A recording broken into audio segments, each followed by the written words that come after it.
So it's an absolute pleasure to have one of the biggest names in international squash, India's legendary player Saurav Ghosal, with us for a nice freewheeling chat. First of all, a very warm welcome to you, Saurav. It has been an absolute pleasure watching you in these games and beforehand. Thank you very much for having me. I'm really happy to be here. I want to begin with the 2028 Olympics, and because squash has been included, and I saw some interviews with you and the youngsters who were all very ecstatic. What does it mean to you personally as a player, and where can this take the game professionally?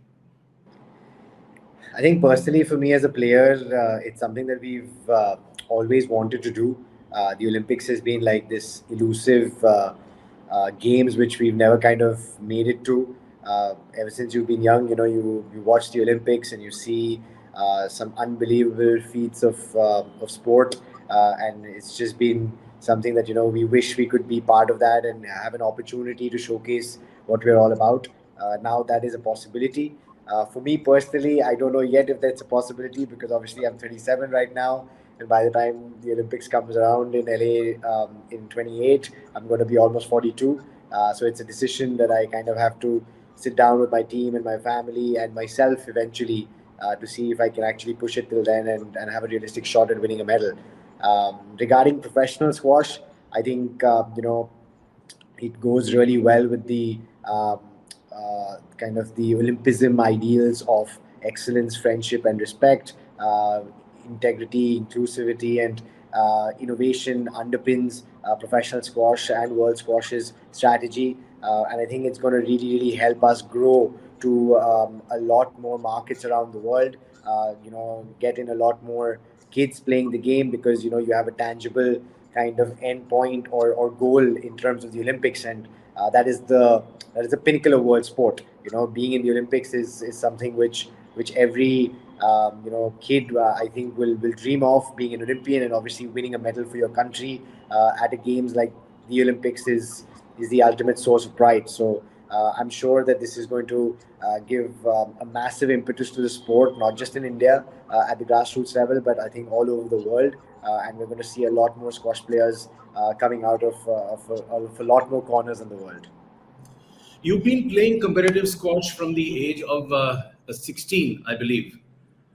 And Yes, yeah, I joined the professional tour when I was 16. If you have to be one of the top juniors in the world, you have to be playing some of the professional tournaments to kind of get used to that professionalism and understand what it takes to be the best at the very top. So yeah, it started at 16. It's been a while, and time has flown in some ways. Time has been slow in some other ways, but I think overall it's been a journey which I am so privileged to have taken, to have been given this opportunity to do what I'm doing, something that I really, really love, because you can't do it for so long if you don't love it.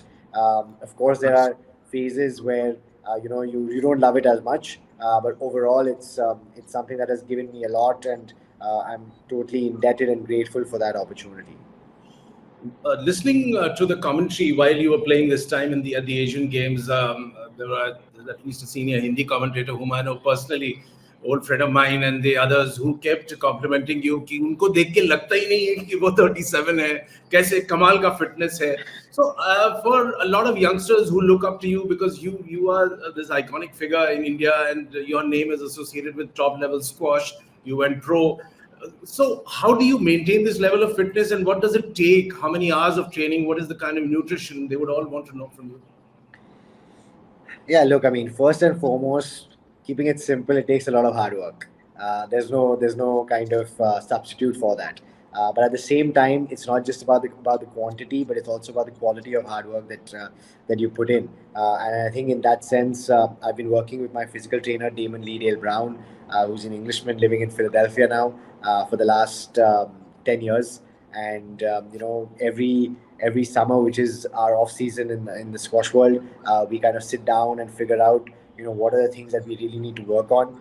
Two or three things which we feel is going to make the biggest difference in terms of the physicality, and then we try and figure out how we can do those things with having the least impact on the joints in the body, because squash is a very high kind of impact on the joints, whilst you're playing. So we want to try and minimize that when we're doing stuff off the court, and we try and be creative and come up with ways which are gonna help me as much as possible. There's a lot of trial and error involved, and you have to have an open mind, when you're doing these things, and you have to persevere. These things don't happen overnight. There are a lot of sessions that you need to kind of keep doing to kind of get the necessary reward from it. But yeah, I mean, I think it's a lot down to him that I'm still playing. Forget about even playing at this level, that I'm still playing and being able to move around, is a lot down to him. Also, like you mentioned, the nutrition bit. Over the last 3 years, I've really kind of focused my energies towards eating the right things at the right time, especially in terms of attaining the state in which I can give my best performance, but also in terms of recovering from hard sessions, hard matches, so that I can back it up the next day. Because you can do the hardest session over 1 or 2 days, but then if you don't recover, then your body's not going to be able to go again. And the whole idea is to be able to go hard for consistent periods of time, which is when it kind of builds up, and small kind of, it's like almost like small building blocks to make a massive palace, right? So I think all those things put together have made a huge difference to my game and to my physicality. And yeah, and I'm proud to say, that I'm probably one of the best physically around the world, in the squash world. And that has a lot to do with these people around me, and what they bring to my team. And of course, at the end of the day, you got to work hard, and that's what I try to do as best I can. Saurav, I'll give you an example also for the benefit of our viewers to understand. I mean, in cricket, which is a game watched by so many of us, there was a time when there were players like Arjuna Ranatunga who would not even run while taking a run. He would saunter across, take a walk. And then Virat Kohli completely redefined fitness with the yo-yo test, with him cutting down brutally on his size, on his fitness. And there was a paradigm shift after that. And he set the benchmark. Then the yo-yo test came in squash. In your fitness, is there any kind of benchmark? Is there any regimen you follow, which you when you are mentoring the youngsters, you encourage them to also follow suit? See, look, I think there are different players around the world train differently.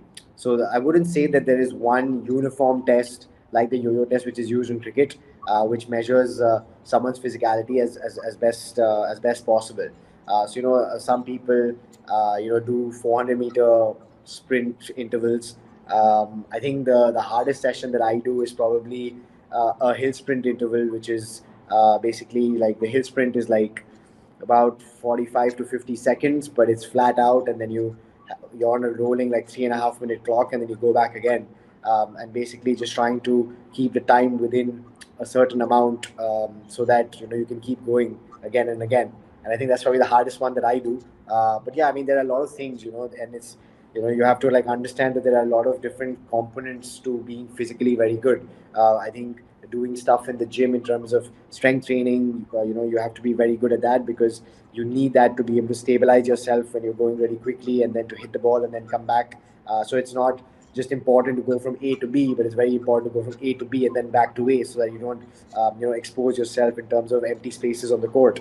There are things to do in terms of speed. So there's a lot of cone work and ladder work that we do to have not just the speed, but also like the efficiency of movement, and coordination of your movement. I think those things are important, and sometimes a lot of players don't give enough importance to that, the efficiency and the coordination, because as you can make it as smooth as possible, you're going to move a lot better and hence expend lesser energy. So you might look at doing it like really quickly, but if you're not doing it efficiently and smoothly, then over a period of time you're going to get really tired and break down. So I think that efficiency and smoothness is something that sometimes people overlook. So yeah, so I wouldn't say that there's a single test. There are a few things which a few people do, but I think overall, you're the best judge of where you're at. Everyone plays differently. I think everyone's games are tailored differently. So you kind of need to understand what you need to do to be able to play the game that you want to play in the best way possible for the longest period of time during a match and a tournament. Let me take you to a couple of specifics. For example, in the 2022 CWG games at Birmingham, you beat James Willstrop for the bronze. Now, his father had coached you for several years, and you trained with James also. What was that experience like, and was there a problem beating him? I mean, I think that is one of the hardest matches that I've ever played in my career.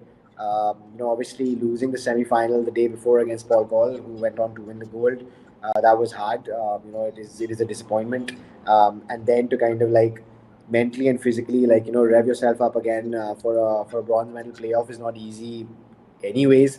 And then to play James for it, he's someone that I have learned so much from. His father Malcolm Willstrop.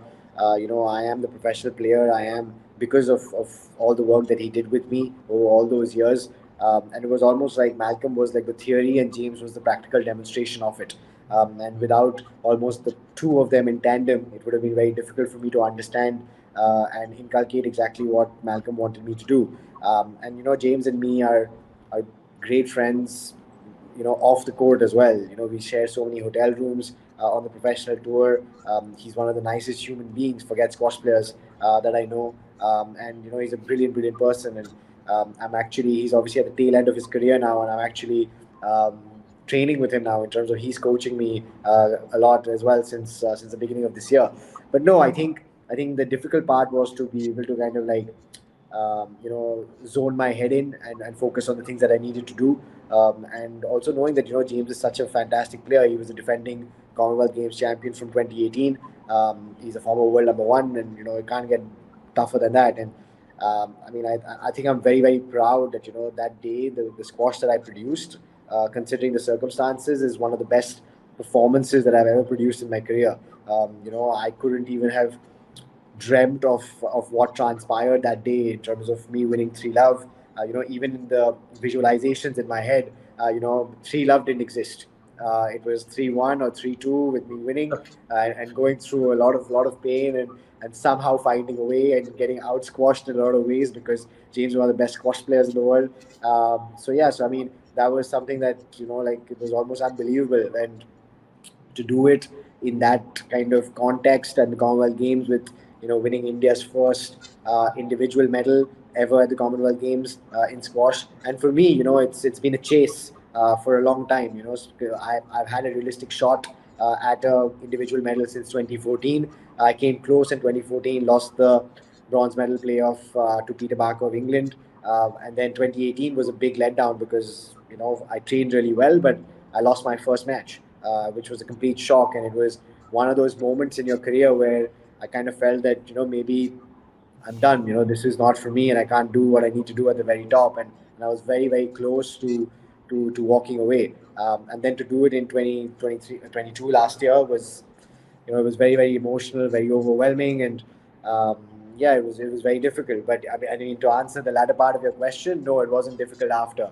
Both of us, we've played each other a lot, and we respect each other a lot, and we respect that we have to go in there and try and do our best and win our matches. And James is a brilliant person, like I said, and we have the best relationship even today, and I'm very very very thankful and grateful for that relationship.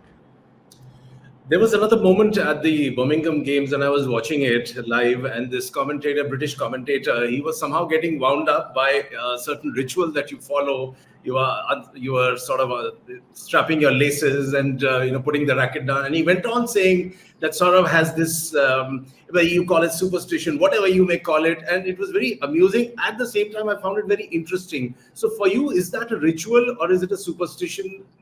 What is it? I actually think it's more of a ritual. I think it's like a trigger in my head, which kind of like says, okay, I'm going to play a point right now, or I'm going into a game right now, and I have to kind of like zone in and focus really hard to do the things that I've thought that I'm going to do and execute the plans and tactics and strategy that I need to do. So I think, yeah, I mean, I definitely accept that it is a bit elaborate, but it's something that has been with me ever since I've been a junior, and it doesn't come in the way of me producing my best squash. So I kind of figure that why not just keep it as it is. I thoroughly enjoyed that. I also want to come down to this Asian Games and the way the India versus Pakistan, the that match went. Those couple of games that went. I want to know from you that let's talk about India versus Pakistan in hockey, India versus Pakistan in cricket. There is always that jagged edge, more so in cricket. What was your experience playing against the Pakistani team? And is there camaraderie, bonhomie later or during the match? What are your thoughts? Look, I think off the court, I think we get along pretty well with them. I think in their own right, they're pretty nice people, and we get along well with them. And I've had a good relationship with most of them over the years. Obviously, when we play, there's a lot of outside noise with India, Pakistan being there. There is an edge. I mean, I think it's difficult to run away from that. But yeah, I think the way I've approached it through my career, and I've felt that that works best for me, is to kind of try and detach from that noise, and just focus purely on small details of what you want to do on court. And I think leaving the emotion outside the court is something that works against them. I almost feel like when tensions rise and the emotions start flying, they actually play better. And if you can like detach from it and almost suck the tension out of the situation and make it very sterile, it kind of like like it doesn't give them like the adrenaline flow to kind of really go for it. And it helps you to be very clinical. And I think that's a very important word when we are playing Pakistan, that you have to be clinical. You have to be composed and clinical on the ball, and do the things at the right time. And if emotions are flying high, then it's very difficult to be able to do that. So yeah, so I think on the outside, of course, there is an edge. With everything that goes on between our countries, we definitely do want to win. But I think once we step onto court, the idea is to kind of like take that away, and like be very, very like composed and within yourself, and focus really hard on doing the things that you really need to do, and be very compact to the way you play, and most of the time that seemed to have worked through my career at least. I read a couple of expert comments about your game, and they said that what you introduced to your game is that Zen like calm. You are never ever flustered, and then your strategy kicks in. What are your thoughts on it? Yeah, it's something that I've worked on, very hard. I think through my career, I've probably had, some phases in matches where I've gone a bit weak, and then those have cost me. Those phases have cost me matches. And I felt, like over the last year and a half, I've done a good job, especially of eliminating those weak phases in matches, and being in that mode where I'm just kind of focusing on those tiny details of what I want to do, and clinically executing them, is almost like my way of fooling my head that this is what I'm doing, so I just focus on that, and then hence in the process, the weak phases have been eliminated to a great extent. So I think, like with anything in life, you have to find what kind of works for you personally, to be able to bring out your best squash, and that is what I feel brings out my best squash. The way I play as well is, I need to be able to create structure so that I can expose spaces on the court and hit into spaces and empty spaces. And I feel like the way I can do it, with my disposition, is by being in that kind of like calm and like way, and just focus on the things that I need to do. Of course, there is a lot of like determination and perseverance, and like really wanting to win, but not to show that on the outside, and not to engage with the opponent or the referee as much as maybe I did before. A quick point I would want to get across are basically about the youngsters like Abhay, who got so emotive after he won, then Anahat, Mahesh, Ramit, Harinder, and you were constantly speaking with them. What is the kind of talent pool that India has, and where can it be taken when they figure in the next Olympics? See, I think we've always had a lot of talent. It's a question of being able to translate the talent, into something tangible, at the senior level and at the world level. It's not easy to do. Obviously, Anahat Singh is the one now, right? Because she's 15 and she's done fantastically well. to be where she's at. And I genuinely believe that she has a lot of potential, because one of the big things I look at her is that she's mentally very strong. And then when I do look at her play, I feel like she genuinely enjoys playing. Like I actually, get a lot of inspiration from that. I watch her play, and there's like a pure, unadulterated joy of getting onto court, and that's something that you sometimes lose after playing for so many years. And I kind of try and extract that from when I'm watching her play. But yeah, I think the important thing is, one, not to put an undue amount of pressure on her or anyone else who's coming up. I think they need to be guided in the right way with top people who know what it takes to succeed at the world level. And hopefully, they will persevere with it, and have the patience to perform at the highest level, and do really really well for India moving forward in the years to come. Saurav, thank you very much for your time. I could go on and on. It's been a pleasure watching you on court, speaking with you, and we really, really hope that you are there in the Olympics when squash is part of it. And keep up with your fitness. And we wish you from Team NNIS all the very best. Good luck to you. Thank you very much for having me. Take care.